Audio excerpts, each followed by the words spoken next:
Evangel ministries നിങ്ങൾക്കായി അവതരിപ്പിക്കുന്ന തിരുവചനം.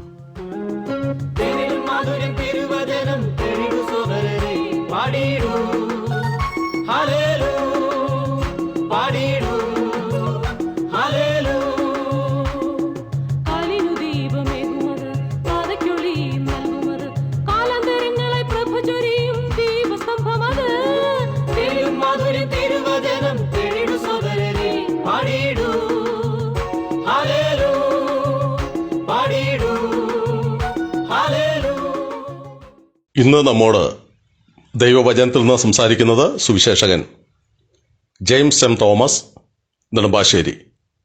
പ്രാർത്ഥനയോടെ ശ്രദ്ധിച്ചാലും. ശമൂവേലിൻ്റെ 1-ാം പുസ്തകത്തിലൂടെയുള്ള ആത്മീയ യാത്ര നാം ഇന്നും ദൈവകൃപയിൽ ശരണപ്പെട്ട് തുടരുകയാണ്. 2-ാം അധ്യായത്തിൽ നിന്ന് നിരവധി കാര്യങ്ങൾ നാം ദൈവകൃപയിൽ ശരണപ്പെട്ട് ഓർത്തുകൊണ്ടിരിക്കുകയാണ്. ഒടുവിലത്തെ ചില ആഴ്ചകളിൽ നമുക്ക് എൽക്കാനയുടെയും ഹന്നായുടെയും മകനായ ശമൂവേലിനെ കുറിച്ച് ദൈവത്തിൻ്റെ പരിശുദ്ധാത്മാവ് 2-ാം അധ്യായത്തിൽ നടത്തുന്ന അനുഗ്രഹീതമായ പരാമർശങ്ങൾ ചിന്തിക്കുകയുണ്ടായി. തുടർന്ന് നാം ഇന്നും ആത്മീയമായ പല കാര്യങ്ങളിലേക്ക് ഒരുമിച്ച് ചിന്തകൾ കൊണ്ടുപോകുവാൻ താല്പര്യപ്പെടുന്നു. അങ്ങ് ശ്രദ്ധിക്കുന്നത് ഇവാഞ്ചൽ മിനിസ്ട്രീസ് ക്രമീകരിക്കുന്ന തിരുവചനം എന്ന വചന പഠന പരമ്പരയാണ്. ശമൂവേലിൻ്റെ 1-ാം പുസ്തകത്തെ അധികരിച്ചുള്ള 24-ാമത്തെ എപ്പിസോഡിലേക്ക് ഹാർദമായി സ്വാഗതം ചെയ്യുന്നു.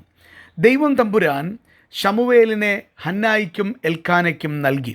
എന്നാൽ നാം ചിന്തിക്കേണ്ടത് ദൈവത്തിന് അവനെ തിരികെ നൽകുന്ന ആ ദമ്പതികളെ ദൈവം ആദരിക്കുന്ന അനുഗ്രഹീതമായ ചരിത്രവും 2-ാം അധ്യായത്തിൽ നമുക്ക് കാണുവാൻ കഴിയുന്നുണ്ട്.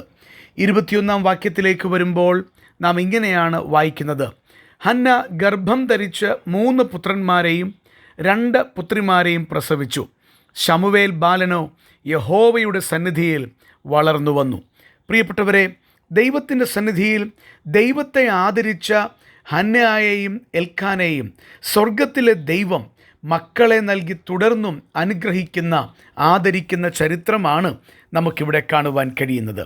അതായത് ശമൂവേലിന് ശേഷം 3 പുത്രന്മാരും 2 പുത്രിമാരും, മൊത്തം 6 കുഞ്ഞുങ്ങളെ നൽകി ദൈവം അവരെ ആദരിക്കുന്ന അനുഗ്രഹീതമായ ചരിത്രമാണ് കാണുവാൻ സാധിക്കുക. സാധാരണ നിലയിൽ മച്ചിയായവൾക്ക് മക്കളുണ്ടായാൽ അവരെ വീട്ടിൽ തന്നെ ലാളിച്ചു വളർത്തുന്നൊരു പതിവാണ് മാനുഷികമായി നാം കാണുന്നത്. പ്രത്യേകിച്ചും കാലങ്ങൾ കാത്തിരുന്ന് ശമൂവേൽ ബാലനെ ഹന്നായിക്ക് ലഭിച്ചപ്പോൾ മാനുഷികമായ തലത്തിൽ മാത്രമാണ് അവൾ ചിന്തിച്ചതെങ്കിൽ നിശ്ചയമായിട്ടും ആ പൈതലിനെ എല്ലാം മറന്ന് തൻ്റെ അടുക്കൽ നിർത്തി ഓമനിച്ച് വളർത്തുമായിരുന്നു. അങ്ങനെയാണ് മാനുഷികമായി വരാറുള്ളത്. എന്നാൽ ഇവിടെ നമുക്ക് കാണുവാൻ കഴിയുന്നത് അവളുടെ ആത്മീയ കാഴ്ചപ്പാടിൻ്റെ ആഴമാണ്. ആത്മീയ കാഴ്ചപ്പാടിൻ്റെ ആഴം കൊണ്ട് ദൈവം നൽകിയ മകനെ ദൈവത്തിന് തിരികെ കൊടുത്ത് ദൈവ ശുശ്രൂഷയിൽ അവൻ ഉപയോഗിക്കപ്പെടുക എന്ന വലിയ ആഗ്രഹത്തിൻ്റെ സാക്ഷാത്കാരത്തിലേക്ക് ആ അമ്മ കടന്നു കയറുന്ന ചരിത്രമാണ് കാണുവാൻ കഴിയുന്നത്. ഈ പ്രവൃത്തിയിൽ ദൈവത്തോടുള്ള വലിയ നന്ദി, ദൈവത്തോടുള്ള വലിയ താല്പര്യം നമുക്ക് ദർശിക്കാനായിട്ട് കഴിയുന്നുണ്ട്. പ്രിയപ്പെട്ടവരെ, ഒരു കാര്യം ചോദിക്കട്ടെ. ദൈവം നമുക്ക് അനേക നന്മകൾ ആത്മീയ ഭൗതിക തലങ്ങളിൽ തന്നിട്ടുണ്ട്. എന്നാൽ നാം ദൈവത്തോടുള്ള നന്ദി എങ്ങനെയാണ് പ്രദർശിപ്പിക്കുന്നത്? കർത്താവ് ആഗ്രഹിക്കുന്നത് പോലെ ദൈവത്തെ പ്രസാദിപ്പിക്കുന്ന തരത്തിൽ ദൈവത്തിൻ്റെ ഹൃദയമറിഞ്ഞ് നാം ദൈവത്തോട് നന്ദി പറയാറുണ്ടോ?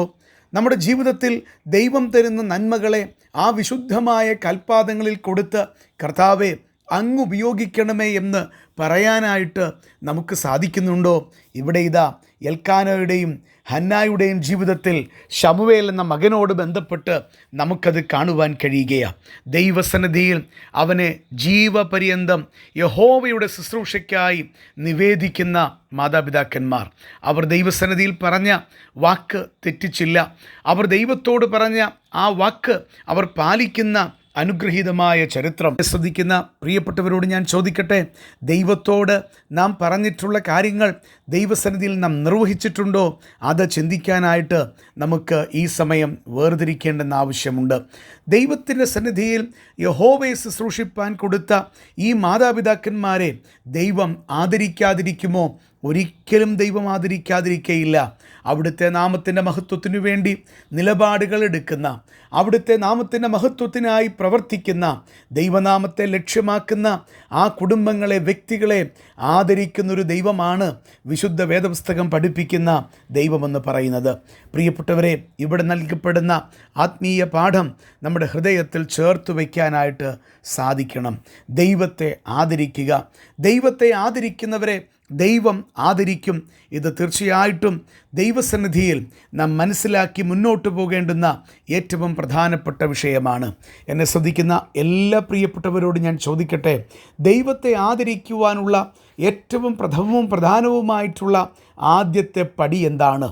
അത് ജീവിതത്തിൽ യേശുക്രിസ്തുവിന് സ്ഥാനം കൊടുക്കുക എന്നുള്ളതാണ്. പാപത്തിൽ ജീവിക്കുന്ന മനുഷ്യൻ പാപിയായി മരിച്ചു പോയാൽ നിത്യനരകത്തിലേക്ക് പോകും.